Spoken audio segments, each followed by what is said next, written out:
Hey, everybody, Mr. Bosco.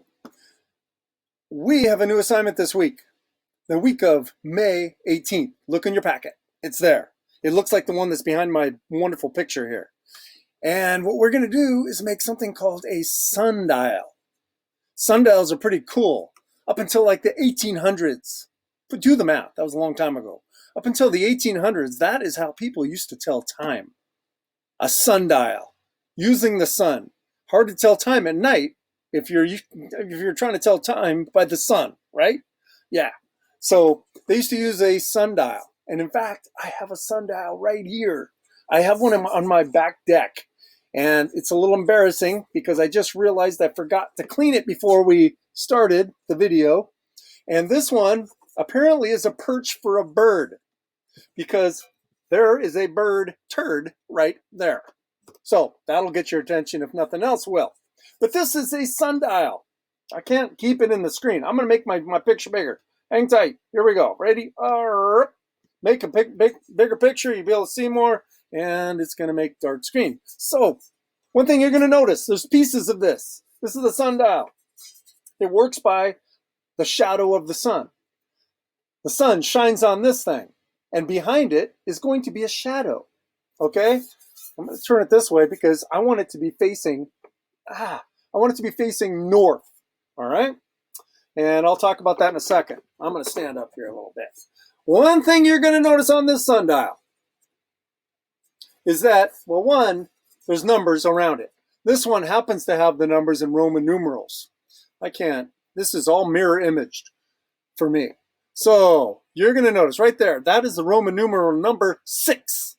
6, 5, 4, 3, 2, 1, 0. Where does the 0 line up? The 0 is 12. 12 o'clock noon. Lines up where this thing here, which is called a gnomon, it's called a gnomon. It faces the 12 o'clock noon is right underneath the gnomon. Then it goes 11, 10, 9, 8, 7, 6 again. Now, why does it start at 6 and end at 6? What happened to 5, 4, 3, 2, and 1 and all that from down here? Can you see the sun at night? No. So it's not going to have the nighttime hours right there. So there we go. So that is a sundial. And the way you want to work with these things, you turn it, you lay it on your porch, the grass, and you want to turn it until it's facing north. You don't know where north is, but you know where Wenatchee is from your house, the direction that Wenatchee is, or toward they call them the Sentinel Hills, Rattlesnake Hill, or whatever. What is that? I forgot. Shoot. Where the Columbia goes between those two hills out of Mattawa.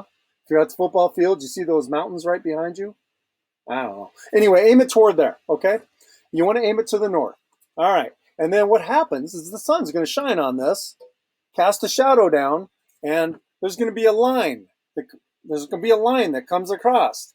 Whatever number that shadow is on, like in this example, would be 8. It would be 8 o'clock in the afternoon. That's not right. 8 o'clock in the morning. All right. Well, you're gonna work with it. I'm a little number challenged now because I can't work with a camera. Anyway, I'll set that down. Let's look at the assignment. I'm going to, apparently it wants to go dark. I'm going to make my picture small and put it over there. I don't like it over there. I like to look at myself so I know that what you see, but I'm not going to. Okay, so we're going to do a lesson. This is going to be due, I'm going to go in the dark. This is going to be due May 22nd, all right, Friday. You got to turn this into your Warrior Time teacher and to your science teacher's Google Classroom. That would be me, right? Okay. You are going to make a sundial. I want you to read this information. Read it. Just learn about the sundial. It's a short little read, all right? And here's the sundial that I have, right? That's the one I was just showing you. Notice how the numbers are lined up. Notice down here, there's no numbers. Here's the one they want you to make. I'm skeptical on pretty much every assignment that I find online to give you. So that's science, though. You're going to try it. You tell me if it works or doesn't and what you might do to modify it to make it work. I'm skeptical. Okay. Skeptical means that I'm not going to trust it until I get evidence to show it works. All right. So what this is showing, you can almost build this by looking at the picture. Okay. And if you have a paper plate, use it. If not, you're going to innovate. You are going to come up with something. You could jab a stick in the ground and use that to tell time. You can write in the dirt the marks for the time and watch the shadow go to those. So none of this, Mr. Bosco, I don't have the materials. I can't do it. Yes, you can. Go get a stick. Go, I don't know, get something. I don't know. And then put in the ground. If you have paper, all the better. Put paper on the ground, stick your stick in the middle of it, and then mark your times. Angle it. I mean, this one shows a pencil straight up and down. You can do that. Fine. If it was me, I would angle it and face it north. All right, just like the gnomon. This is called the gnomon. Remember gnomon? Just like the gnomon is angled, angle your pencil. Some of these pictures and some of these assignments, I don't know. Anyway, so aim that thing, and at noon, go out and mark 12 o'clock. When it becomes 1 o'clock on your watch, go out and mark 1 o'clock. 2 o'clock, 3 o'clock, 4 o'clock, 5 o'clock, till the sun goes down. The next morning, get up and, do the other side. Do 8 o'clock, 9 o'clock, 10 o'clock, whatever. Got it? Make sense? All right. So follow the directions, though, if you want. You see what it looks like.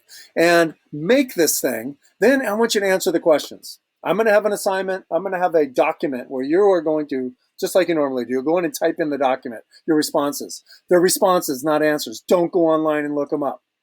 Don't go online and look them up. I don't know why I'm looking over here, because that's where my picture is. See, I don't like it over there. How are you creative in solving the problems you encounter? Don't go and tell me that, oh, I didn't have any problems. I just did it. There's always a problem. Did you have problems reading the directions, following the directions? What did you do to work around that? Did your stick keep falling down, or your pencil keep falling down? What did you do to hold it up? Just tell me the problem-solving skills that you use to get that to work. Number 2, is the sundial a model? We talked about models in class. Models are basically things that allow us to see the things that are super small, atoms, molecules. I have models in my class of atoms and molecules because I can't show them to you. I got to make a model. We look at things that are too big to see. We use models to look at things that are too big to see. Earth, sun, and moon. We use models in class to see that. Hint, Earth and sun is what you're going to be focusing on when you go through this sundial project. That's your model. I didn't say that, though. But is it a model? Yeah, but you tell me why or why not, and how that we can use it as a model to tell us what about the sun and moon. I'm sorry, the sun and earth. Okay, number 3, sundials work by casting shadows. Why do the shadows move? So, and why do they move? And then tell me, think about this. If you want to challenge an extra 1,000 points during our Zoom, if you can tell me why those shadows are the same one day to the next, why don't they change tomorrow? And what do you think would happen if you set this up and you set it up in the summer and everything's working great, and then in the wintertime you come back and try to tell time? Do you think it's going to be the same, and why? Give that a thought if you want to try to answer that one. Number 4, why might people have needed to tell time 10,000 years ago? And they did need to tell time. 10,000 years ago, there was no watches, there was no clocks, there was no people going to work. So why did they need to tell time? And they did. So I want you to come up with at least one reason why you think they needed to tell time. I'm going to stop because I think I've gone way over my time. All right, try to get this done. If you have any questions, post them on Google Classroom. Send me a text. I'll answer it. All right, I'm here to help you guys. All right, have a good one. Take care of yourselves and be safe.